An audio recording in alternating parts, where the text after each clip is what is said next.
ಮೊದಲನೇದಾಗಿ ಜೈ ಭೀಮ್ ಯುವ ಸಂಘದ ವತಿಯಿಂದ ಹಾಗೂ ಆರ್ ಅಂಬೇಡ್ಕರ್ ಉತ್ತರ ಕರ್ನಾಟಕ ಚಾಲಕರ ವತಿಯಿಂದ 70ನೇ ವರ್ಷದ ಕರ್ನಾಟಕ ರಾಜ್ಯೋತ್ಸವದ ಶುಭಾಶಯಗಳನ್ನು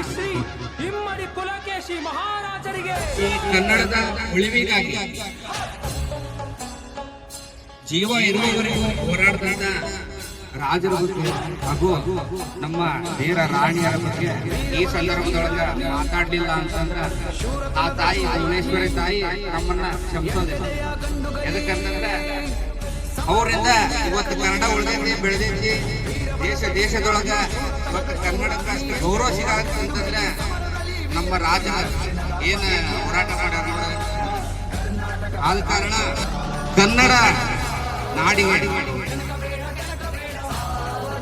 ಕನ್ನಡ ನಾಡಿಗೆ ಗುರುತು ಅಸ್ತಿತ್ವ ದೊರಕಿದ್ದು ಸತ್ಯಾಶ್ರಯ ಇಮ್ಮಡಿ ಪುಲಿಕೇಶಿ ಅವರ ಈ ಕನ್ನಡ ನಾಡಿಗೆ ಭದ್ರವಾದ ನೆಲೆಯನ್ನು ಸ್ಥಾಪಿಸಿ ಸಾಹಿತ್ಯ ಕಲೆ ವಾಸ್ತು ಶಿಲ್ಪಿಗಳನ್ನ ತೀಕ್ಷ್ಣವಾಗಿ ಪ್ರೋತ್ಸಾಹಿಸಿ ಸುವರ್ಣ ಕನ್ನಡ ಒಡೆಯಕ್ಕೆ ಕಾರಣವಾಗಿದ್ದು ಕನ್ನಡದ ಕುಲತಿಲಕ ಇಮ್ಮಡಿ ಪುಲಿಕೇಶಿ ಮಹಾರಾಜ.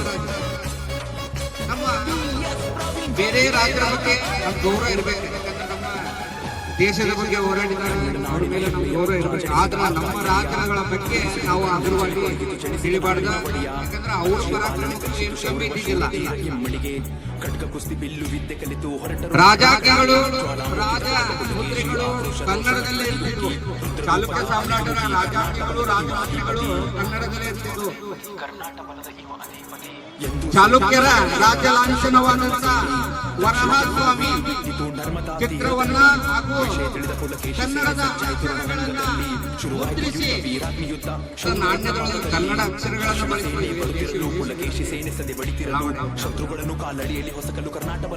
ನಂತರ ಎಂದು ಸೋಲನ್ನೇ ಅರಿಯದಂತ ಹರ್ಷವರ್ಧನನ ಗಜಪಡೆಯನ್ನ ಹಿಮ್ಮೆಟ್ಟಿಸಿ ರಣಘೋರ ಯುದ್ಧದಲ್ಲಿ ಹರ್ಷವರ್ಧನನ ಸೋಲಿಸಿ ಆ ಹರ್ಷವರ್ಧನನ ಕೈಯಲ್ಲಿ ಏನು ಶಸ್ತ್ರಾಸ್ತ್ರಗಳು ಅವರ ಕೈಯಲ್ಲಿ ದಕ್ಷಿಣ ಬಸವೇಶ್ವರ ಎಂಬ ಬಿರುದನ್ನು ಪಡೆದಿದ್ದು ನಮ್ಮ ಇಮ್ಮಡಿ ದೇಶದ ರಾಜ ಅವ್ರ ಮೇಲೆ ದಂಡೆತ್ತಿ ಬರ್ಬೇಕಂತೇಳಿ ಎಲ್ಲಾ ಸಿದ್ಧತೆ ನಡೆಸಿದ್ರು.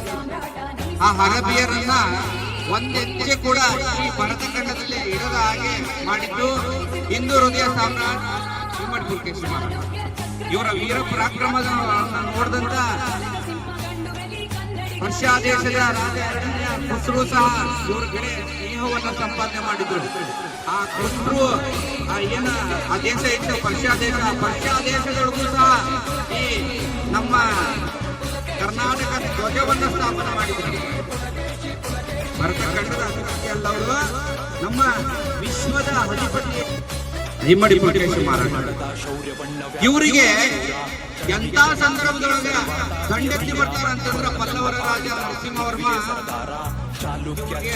ವಯಸ್ಸಾಗಿರ್ತೀವಿ, ಯುದ್ಧಗಳು ಸ್ವಾಧೀನ ಅಂತ ಸಂದರ್ಭದಾಗ ಮುತ್ತಿಗೆ ಹಾಕಿದಾಗ ನರಸಿಂಹವರ್ಮ ಮುತ್ತಿಗೆ ಹಾಕಿದಾಗ